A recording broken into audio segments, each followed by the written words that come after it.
Shabbat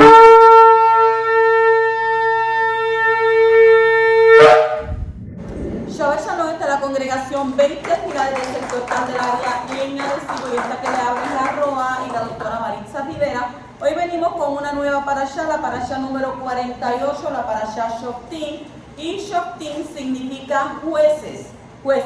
¿Dónde encontramos esta parashá? La encontramos en el libro de Devarim, en el libro de Deuteronomio, capítulo 16, versículo 18 al capítulo 21 y versículo 9. ¿De qué nos va a estar hablando esta parashá? Nos está diciendo esta porción de la Torá que instruye al pueblo de Israel sobre la necesidad de establecer un sistema de juicio justo y sin corrupción con jueces y agentes de la ley en cada ciudad. Además detalla el comportamiento que debe seguir el rey de Israel, quien debe atesorar la Torá y seguir sus enseñanzas en lugar de acumular riqueza. También se abordan las leyes de la guerra, los derechos de propiedad, el principio de los dos testigos para un proceso legal y las ciudades de refugio para quien ha causado la muerte de forma accidental. Entonces entramos a la parashá de lleno, la parashá en el capítulo 16, versículo 18 al 19, donde nos dice: y ustedes nombrarán jueces, en hebreo Shoftim, y oficiales Shotrim, S-H-O-T-R-I-M,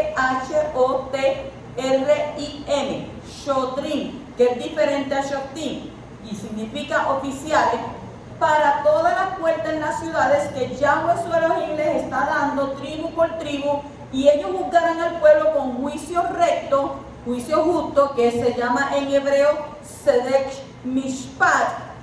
Y dice: no torcerán la justicia, mostrarán favoritismo, no aceptarán un soborno, porque un regalo ciega los ojos del sabio y tuerce las palabras aún del recto.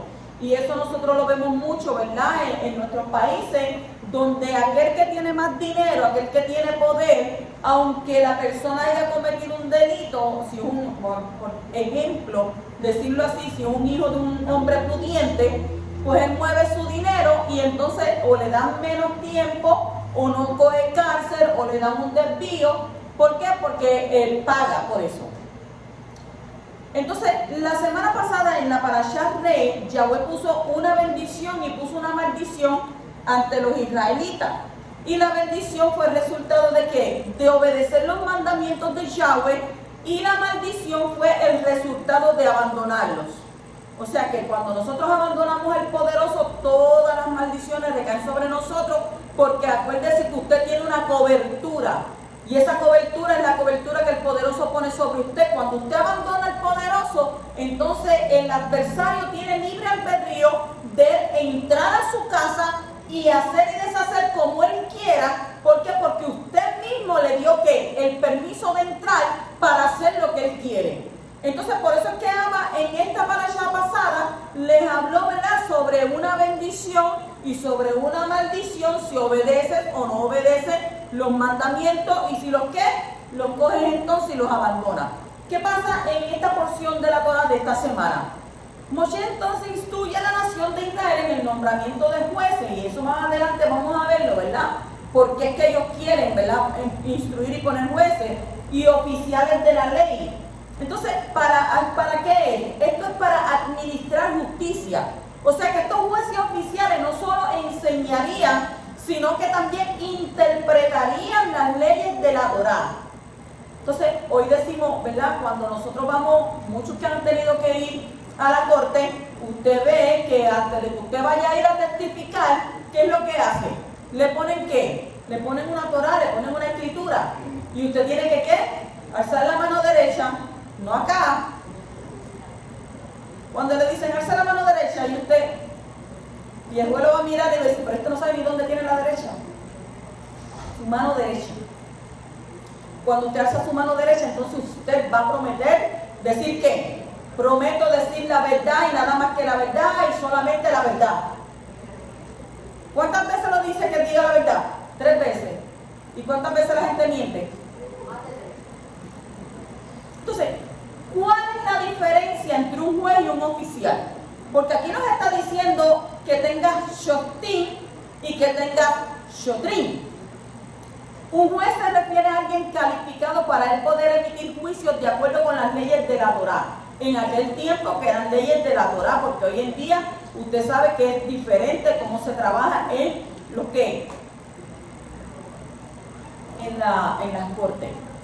El oficial luego hace cumplir estos juicios legales, incluso por la fuerza si es necesario.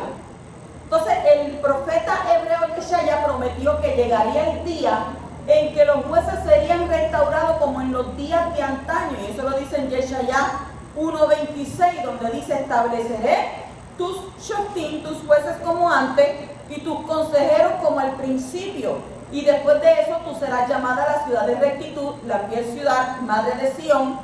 ¿Y qué estamos viendo nosotros aquí? Que aunque Yeshaya menciona a los jueces, los oficiales no aparecen en esta profecía, sino más bien que aparecen consejeros. No hay oficiales, hay consejeros de lo que está hablando Yeshaya. Entonces, ¿por qué los consejeros reemplazarían el papel de los oficiales? En los días de la redención, cuando el Mashiach regrese para gobernar y reinar con justicia, no habrá necesidad de ejecutores de la Torá. En la era mesiánica, todos tendrán un deseo tan profundo de seguir y obedecer al Hadón, que solo se necesitarán consejeros para explicar y aclarar, no hacer cumplir las decisiones de los jueces. Entonces, incluso hoy, antes del gran día que está por venir, los que están verdaderamente en el Mashiach no necesitan coerción externa para guardar los mandamientos y los juicios del poderoso. O sea, ¿por qué? Porque cuando se nos ha dado un corazón nuevo y un ruach nuevo, surge de dentro de nosotros el deseo de guardar la Torá y los mandamientos de Yahweh. O sea que no con un espíritu de legalismo, sino con un corazón de ¿qué? De amor.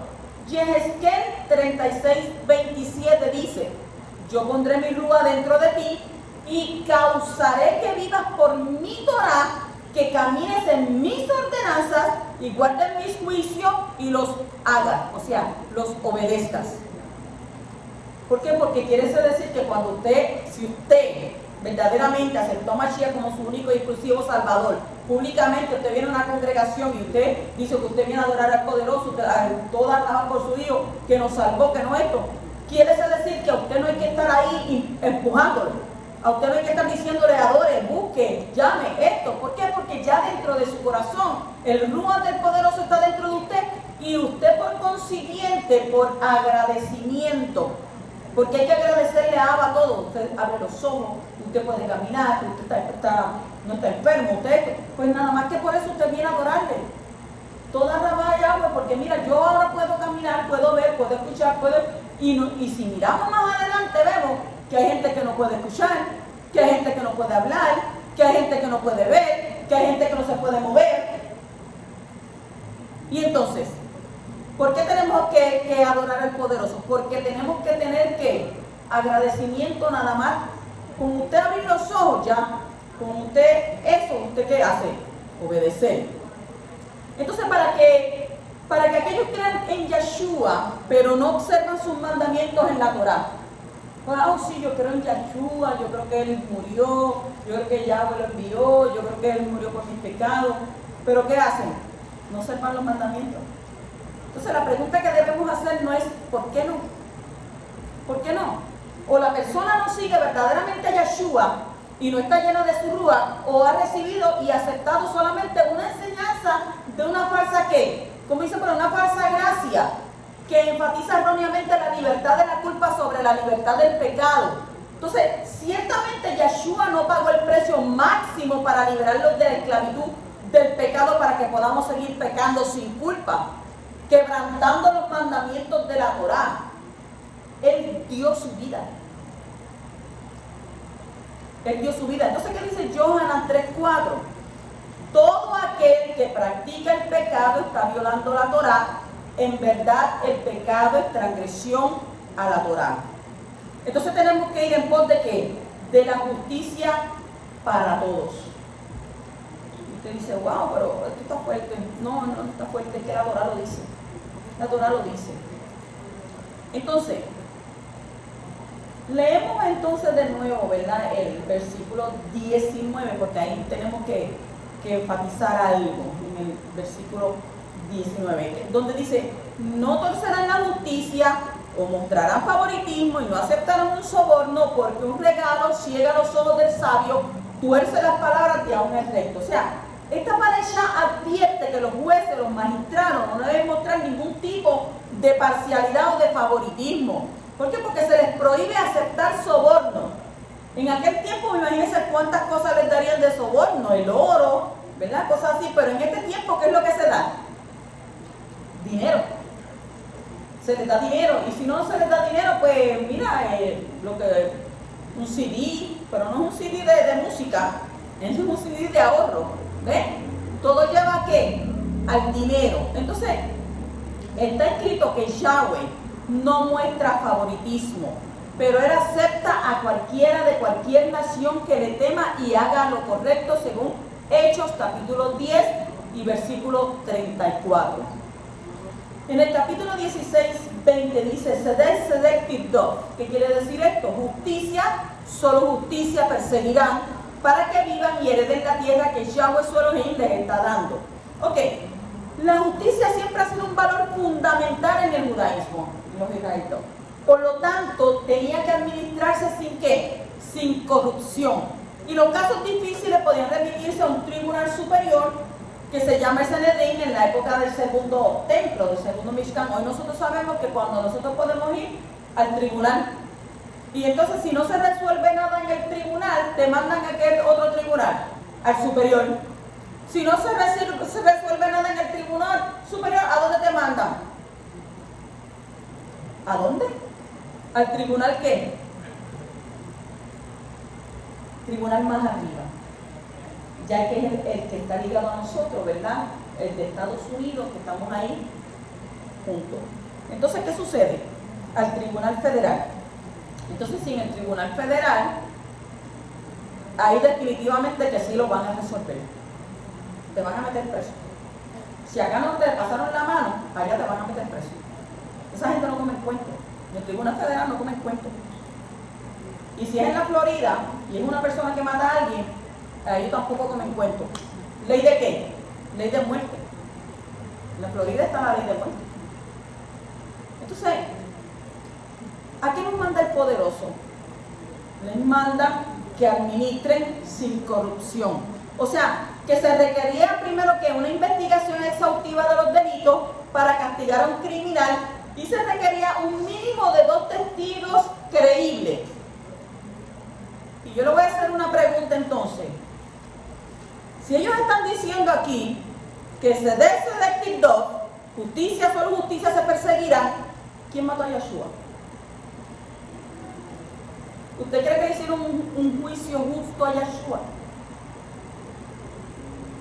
Como veo, ¿verdad? Esta es la razón por la que el juicio de Yeshua HaMashiach fue completamente injusto y contrario a la ley judía que se hacía en aquel tiempo, y sin embargo era la voluntad de Yahweh que él sufriera y muriera en el madero de ejecución. Y allí no había un abogado para interceder por él. Entonces a menudo se hace la pregunta: ¿quién mató a Yeshua HaMashiach? Los judíos no mataron a Yeshua. Por lo general la culpa recae sobre los judíos, con acusaciones de que, ¿qué le dicen? Asesino de Cristo, como erróneamente enseña el cristianismo.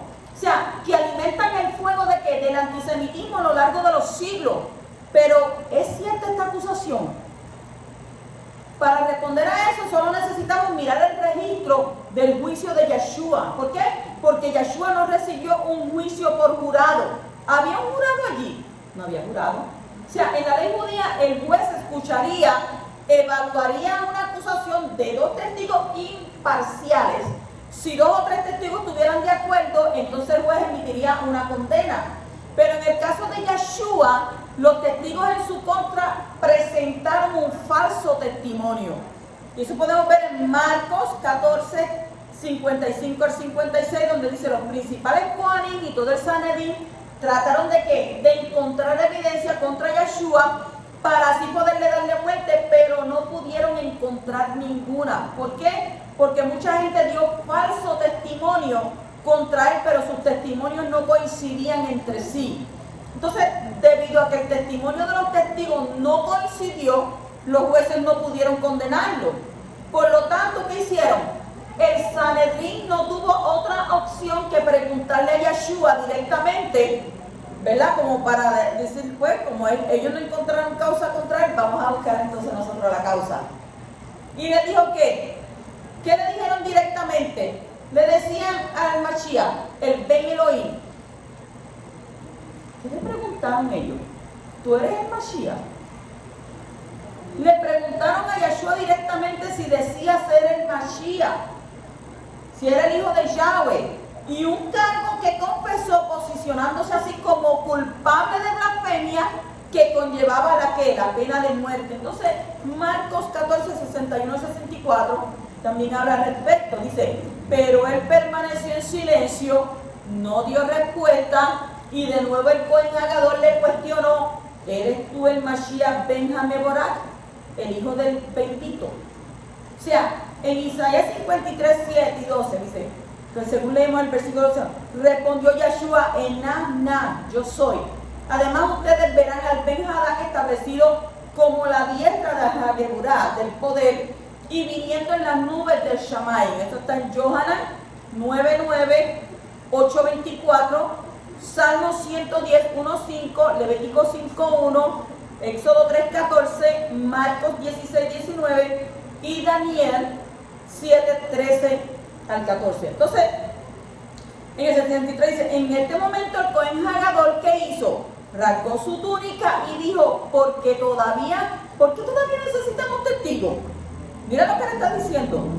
Entonces, tenemos que ponernos a pensar. Pues no todos son hijos de Elohim. No todos son hijos de Elohim. Porque si él dijo que él era el hijo de Elohim, entonces en aquel tiempo que le dijeron, mira para allá lo que está diciendo, que es el hijo del bendito.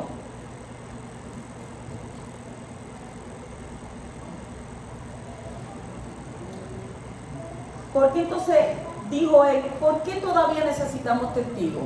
Usted puede ver eso en Éxodo 28:32, 39:23, Levítico 10:6, 21:10, 24:16, número 14:6.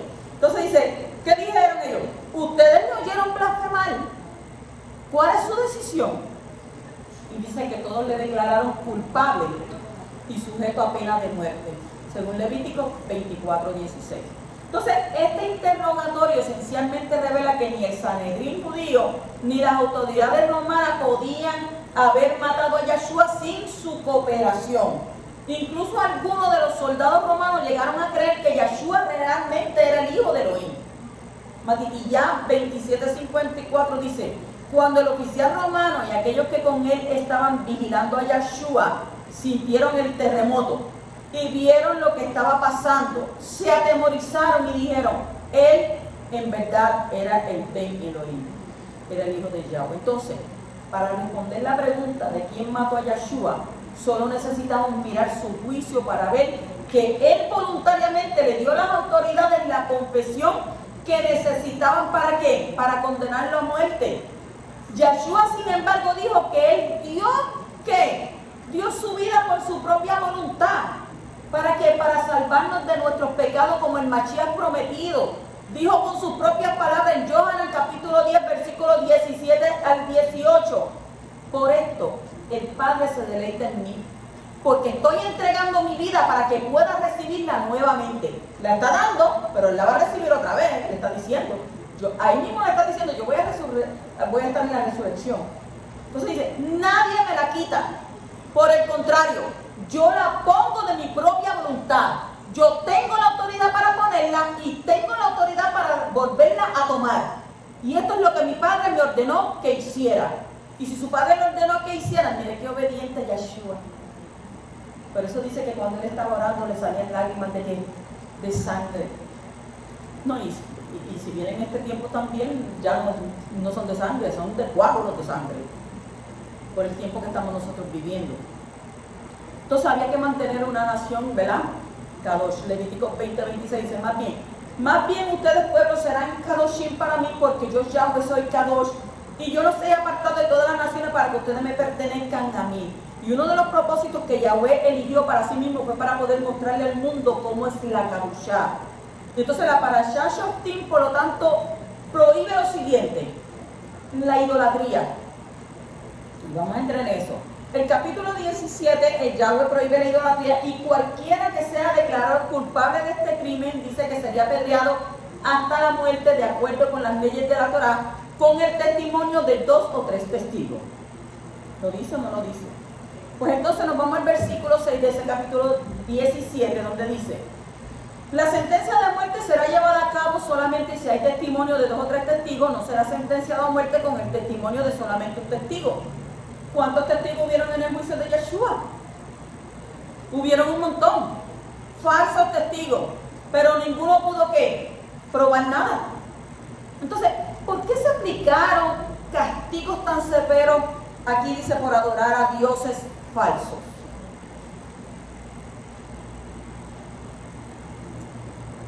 Dice, la sentencia de muerte será llevada a cabo solamente si hay testimonio de 2 o 3 testigos.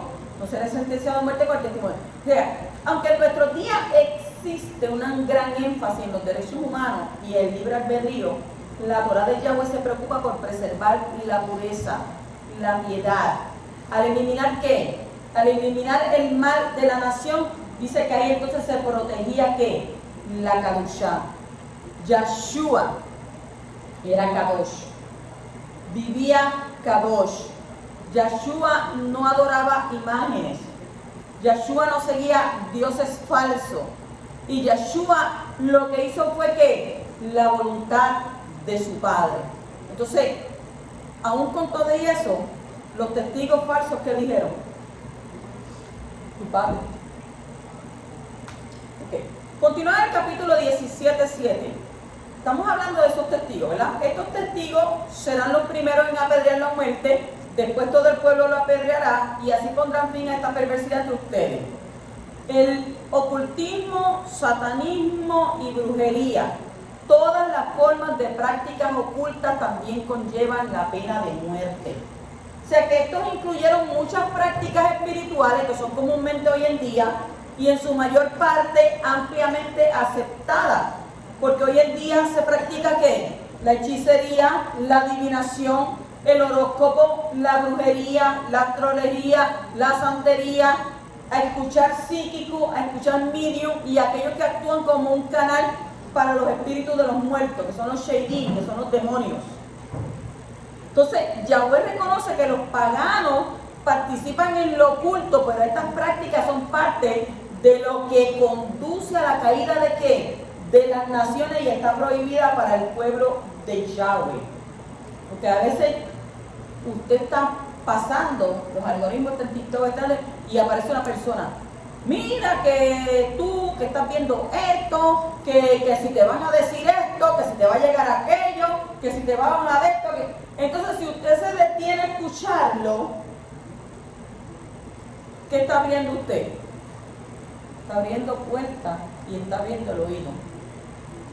Entonces, recibir la guía de la propia carta astrológica, porque hasta eso ahora también está donde vamos a leer tu carta astrológica, leer la palma de las manos o las hojas de té, asistir a sesiones espiritistas o incluso usar tablas de cuija no está permitido para el pueblo de Yahweh. ¿Por qué? Porque, sin embargo, hoy en día muchos, ya sea por ignorancia o desafiando la ley de Yahweh, leen libros sobre magos, se interesan por el ocultismo, y esto es un sendero espiritual peligroso. Porque miren que hay gente curiosa. Y hay un dicho que dice por ahí, ¿verdad?, que la curiosidad mató al gato. Y hubo una persona que me dijo: no, porque yo quiero saber, ¿verdad?, qué hay aquí, qué hay allá, qué hay esto. Yo digo: bueno, la Escritura dice que los misterios ya están revelados. Dice la Escritura: los misterios ya están revelados. Lo demás a nosotros no nos importa. Porque ¿qué vamos a saber nosotros? ¿Qué vamos a hacer nosotros? ¿Vamos a montar un kiosco? Como el que ya llevamos, un kiosco, escuela de espiritistas. No hay que tener escuela espiritista, usted nada más tiene que leer ¿qué? La Torá. Ok, dice El 17:14, una elección de un rey Kadosh para Israel. Cuando hayan entrado en la tierra que Yahweh su Elohim les está dando, hayan tomado posesión de ella y estén viviendo allí, ustedes pueden decir, yo quiero tener un rey sobre mí como todas las otras naciones alrededor de mí. En esta parasha, Moshe prevé que la gente algún día va a querer un rey, que los gobierne y no una serie de jueces, por lo que les da pauta sobre cómo proteger su Kadosh llamamiento bajo tal sistema. El rey iba a ser un israelita que no había acumulado muchas esposas ni una gran cantidad de oro y plata. Y también tenía que conocer y utilizar las enseñanzas de la Torah como guía, y se le pidió que al rey que escribiera los Sifrei Torah, los libros de la Torah, y que los guardara con él en todo momento para que permaneciera ¿qué? Humilde. Porque al leer la Torah, pues entonces ahí que la humildad llega a él.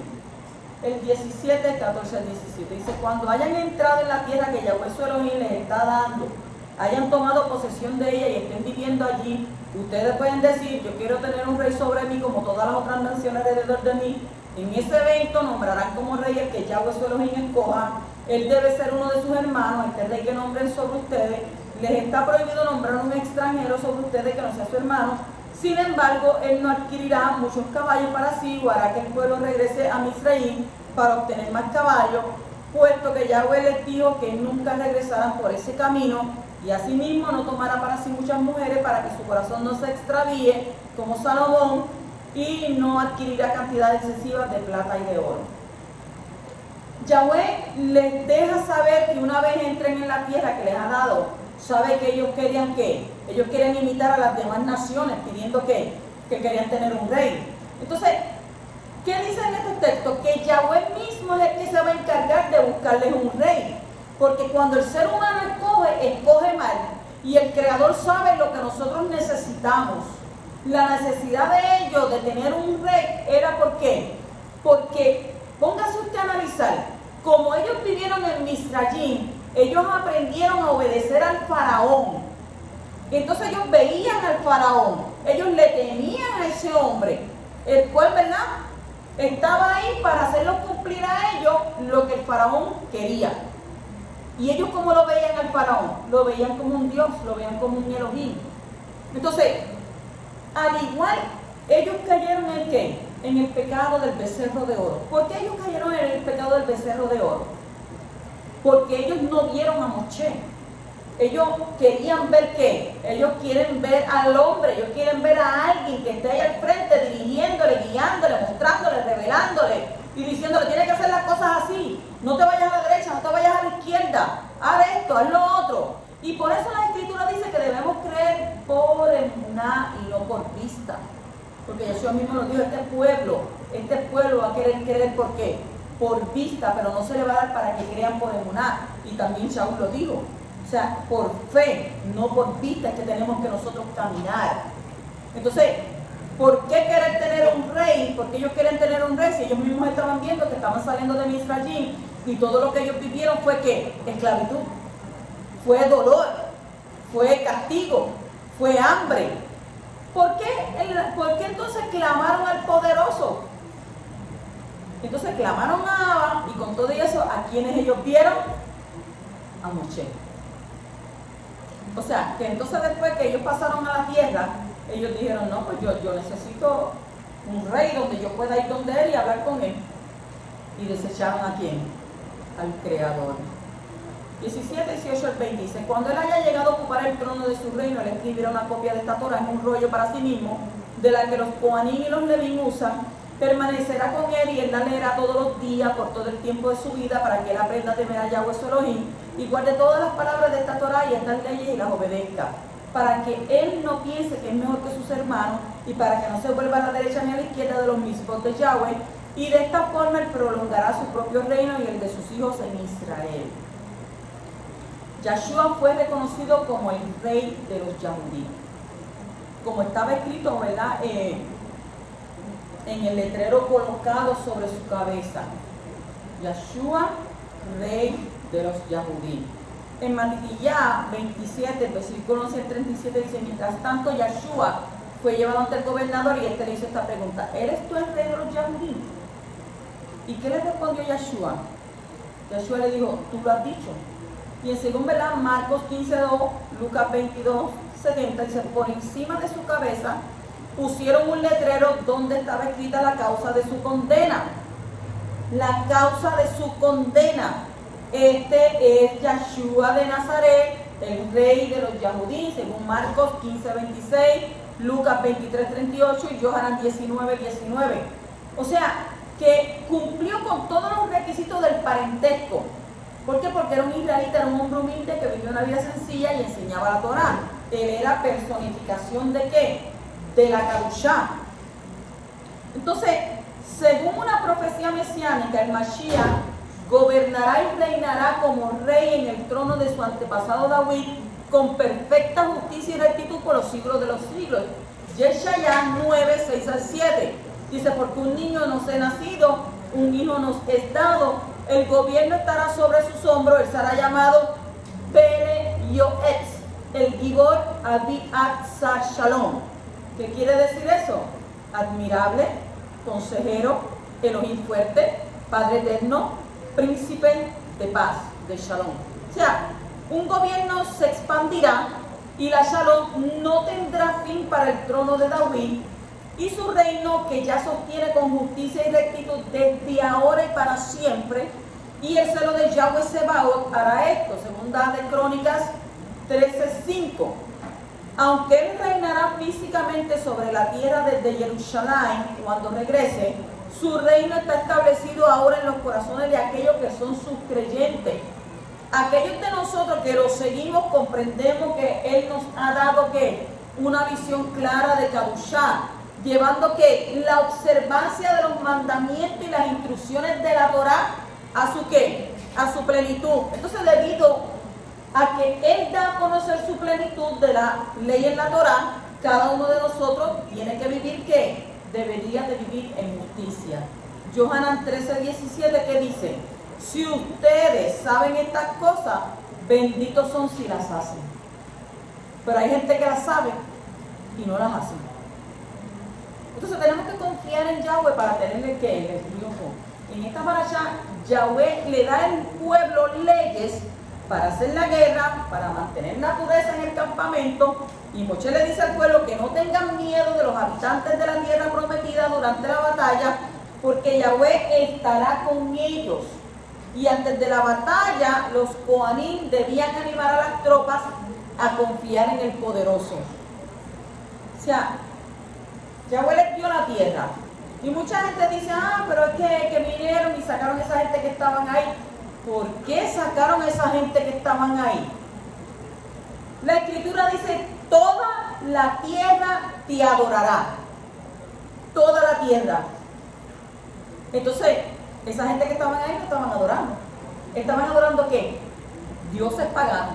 Por tanto, el poderoso los echó de ahí y le entregó la tierra ¿a quién?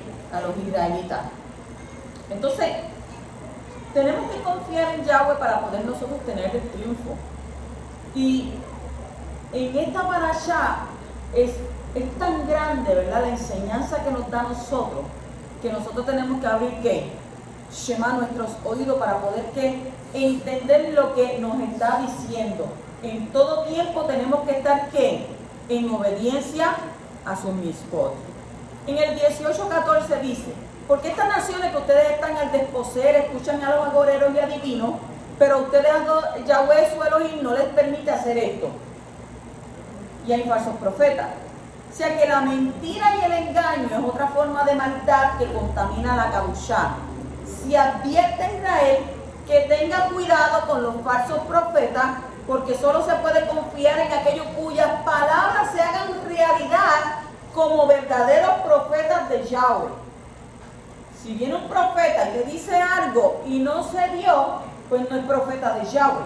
Pero si viene un profeta y te dice, esto va a pasar, y te pasa, entonces, ¿qué quiere decir eso? Que ese sí es profeta de Abacadosh.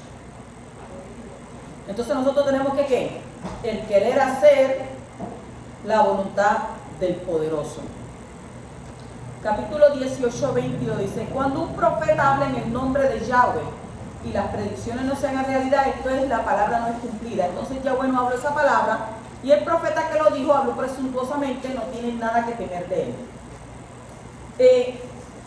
Aquí nos habla a nosotros, ¿verdad? Que cuando nosotros escuchemos que nos vengan a decir, mira, así te dice Yahweh, o no solamente que diga así dice Yahweh, sino que vengan y digan, ay, pero es que Yahweh usa hasta las piedras. ¿Qué piedra? Esa es la piedra de obstáculo en tu camino. Y acuérdense que la Escritura nos dice a nosotros que Yahweh nos prueba a nosotros, que envía gente, envía espíritu para ver si nosotros nos vamos en pos de ellos o le seguimos a Yahweh. Vete, el mismo Abba te envía un falso profeta.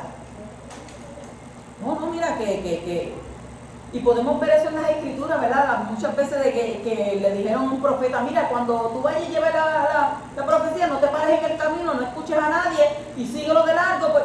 Pero dice que este profeta, ¿qué hizo? Se paró a escuchar. ¿Y qué pasó? Terminó en muerte. Entonces, la Escritura nos manda a nosotros a probar los espíritus. Ay, ¿cómo yo apruebo un espíritu? Dice que los que están en el poderoso tienen el discernimiento de discernir si ese espíritu es un anatema o es un espíritu que viene del poderoso. Entonces, si tú eres un creyente que lees la Torah, que estás conectado en oración, en tefilá con Abacadosh, y te vienen a decirte algo, y tú entiendes en tu intimidad con Abacadosh, en tu relación con él, que eso que te está diciendo es verdad, pues entonces, ¿qué tú dices? Ah, está bien, yo lo recibo, pero te vas y ¿qué? Y lo anotas.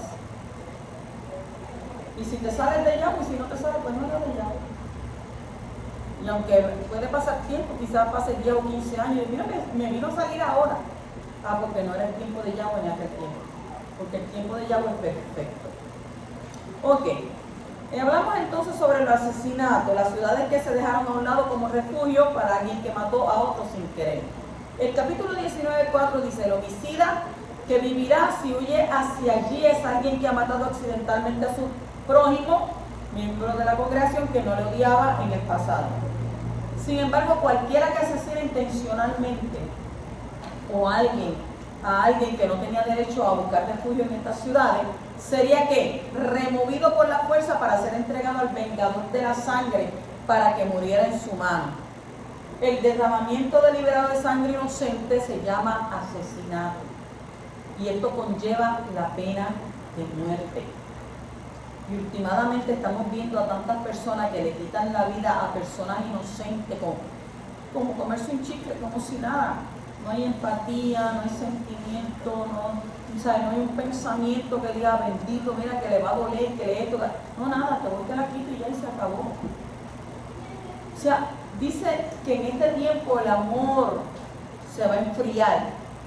Y la Torah dice que el amor da mucho, pero yo creo que ya esto no es el de mucho, es de casi todo el mundo. Porque la gente vive, después de esta pandemia o pandemia, después de eso la gente fue transformada, fue cambiada. Y muchas situaciones ocurrieron después de esto. Y entonces ya la gente está como que, si te paso por encima no me importa, me sigo mandando. ¿Cuántas personas no le dan un cantazo y la gente sigue y no se detienen? Por ejemplo, la ley del samaritano, aunque uno tiene que ver dos vertientes, pero tú te paras. Si se te metió en medio, o sea, uno a veces no sabe, usted va y si la persona está en depresión y vino y se le metió en el medio para que usted le diera el pasaje para ir para el otro mundo, pues entonces usted como quiera tiene que detenerse. Mira, el vino y se metió ahí, no fue intencional, y así entonces usted puede ¿qué? Salvaguardarse. El 19:3 dice, ustedes no le tendrán piedad, más bien tienen que poner fin al derramamiento de sangre inocente en Israel, entonces las cosas irán bien para ustedes. El derramamiento de sangre inocente es uno de los pecados más graves ante los ojos de Yahweh. Y es por eso que Yahweh ordena en este versículo que se debe extirpar para siempre este tipo de conducta en la nación de Israel. Si no se toman las medidas necesarias para hacer justicia en estos casos, dice que toda la sociedad termina corrompiéndose y alejándose de los mandamientos divinos. Ustedes saben que cuando Caín mató a Abel, dice que la sangre de Abel clamaba. Y usted dice, ¿cómo va a ser eso posible? La Torá lo dice. La sangre de él derramada en la tierra clamaba al poderoso por justicia. ¿Y por justicia contra quién? Contra su propio hermano. Y Yahweh le hizo justicia. O sea, que la gente piensa que Yahweh no ve las cosas, que Yahweh está ocupado por allá haciendo 20 cosas, no, negativo. Yahweh ve todo lo que tú haces. Dice que aún sus párpados escudriñan toda la tierra. Y las conversaciones que yo no oigo, Él las oye. Las conversaciones que usted no escucha, de que hablan de usted, que dicen de usted, que tiran de usted, que la juzgan a usted, que dicen, porque es como yo digo, ¿sabes? Todo aquel que habla de mí, yo quisiera que hiciera una oración por mí para yo llegar a ser tan perfectos como ellos son, como los que hablan de uno. Porque cuando usted señala con esto, usted está ¿qué? Metiendo estos acá, mira, estos 4 para acá para donde usted. Y la Escritura nos enseña a nosotros que por cada palabra que salga de nuestra boca, ¿qué va a pasar? Hemos de dar cuenta. No, pero que yo lo que estoy haciendo es una crítica constructiva. No, a veces no son críticas constructivas, a veces son críticas destructivas. Porque usted no sabe, ¿verdad?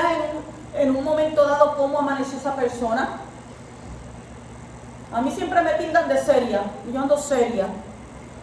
Pero si alguien pudiese ponerse en mis zapatos, perder su hijo, perder su marido, encontrarse solo, encontrarse uno solo, no tener con quién contar, no tener con un brazo o un pecho en ir y apoyarse y llorar y decir, mira, me pasa esto, me pasa aquello, ¿qué yo puedo hacer? Aconséjame.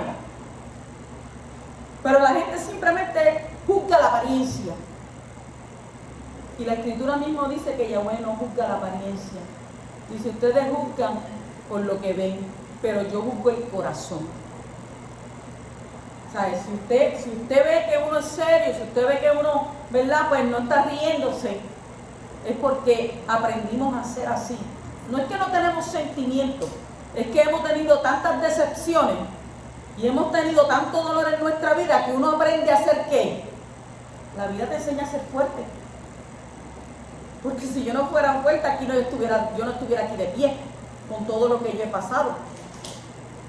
Pero a Yahweh le ha placido que esté aquí de pies, llevando su palabra, hasta que Él diga, cuando Él quiera. Hágase su perfecta voluntad en mi vida. ¿Por qué? Porque si yo me muero, eso va a ser decisión y voluntad de Él. No de aquel ni de aquella. Y si utiliza a alguien para que me quite la vida a mí, es porque Yahweh lo permite. De alguna manera lo permite. Pero si Él no quiere, pues nadie me toca. Porque ¿qué dice? Yo estoy contigo como poderoso gigante. Y dice, hay aquellos que se metan con mis pequeñitos. Mejor les atarse una piedra de molino y tirarse al fondo del mar. Y dice Yahweh, no temas, porque yo peleo por ti. Entonces tenemos que estar nosotros viviendo ¿qué? Confiados en las promesas de nuestro abacador. En el capítulo 22 al 4 dice, cuando estén al ir a la batalla, el Cohen vendrá adelante y se dirigirá al pueblo. Él debe decirle, escucha Israel, Shema Israel, ustedes están al ir a la batalla contra sus enemigos. Que el corazón de ustedes no desmaye y no tengan temor, no estén alarmados ni asustados por ellos, porque Yahweh su Elohim va con ustedes para pelear de su parte contra sus enemigos y para darle el triunfo. En la antigüedad, estos valientes soldados israelitas no entraban a la batalla solos, sino ¿con quién? Con Yahweh de su lado para darle el triunfo contra sus enemigos. Y lo leemos en la Escritura cuando David viene y le dice, si tú no vas delante, yo no voy. Moshe le dice, si tú no vas delante, yo no voy. Pero entonces dice en una de las Escrituras que habla de David, que David iba caminando camino a la guerra, pero entonces dice que por los árboles iba un ¿qué? Un viento. ¿Y quién era ese? El poderoso que le estaba ¿qué? Guardando. Entonces, también podemos estar seguros de que no importa la batalla que enfrentemos, Yahweh está con nosotros y hará que caminemos triunfantes en el Mashiach Yahshua. Segunda de Corintios 2:14 dice, pero agradecimientos sean dados al Yahweh, que en el Mashiach constantemente nos guía en una procesión triunfante y por medio de nosotros esparce en todos los sitios la fragancia de lo que significa conocer. Ese es nuestro Abba.